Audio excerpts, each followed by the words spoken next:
Cook busted again. 3 strikes, you're out, says Bill Pulte. And we're going to go through all of the updates on this case because President Trump has responded to her motion, which is to basically have her reinstated at the Federal Reserve. But the story starts off with this message from Bill Pulte, FHFA.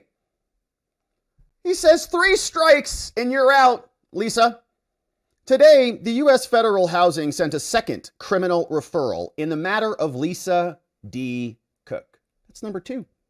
Related to a mortgage on a third property and alleged misrepresentations about her properties to the United States government during her time as governor of the Federal Reserve. And that's what we were talking about yesterday, okay? She had to kind of continue the fraud in order to maintain her position and by not disclosing it. So that's an omission.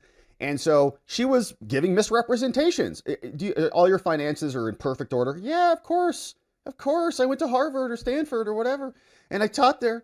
Only 8 months later, we got this. On April 7th, okay, so we got to keep the timeline clear, Cook entered a 15-year mortgage for a condominium in Cambridge, Massachusetts, representing it as her, quote, second home. And only 8 months later, on December 1st, 2021, she signed an ethics form with the U.S. government that this property was an investment and rental property, not a second home, in subsequent filings from 2022 all the way to 2025. So her disclosures were not even accurate.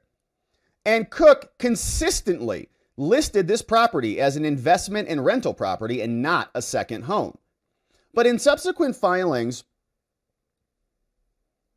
let's pick up here. Representing the property as a second home may have allowed Cook to secure a lower second home mortgage down payment and rates, as investment properties typically carry higher down payments and higher rates due to increased risk.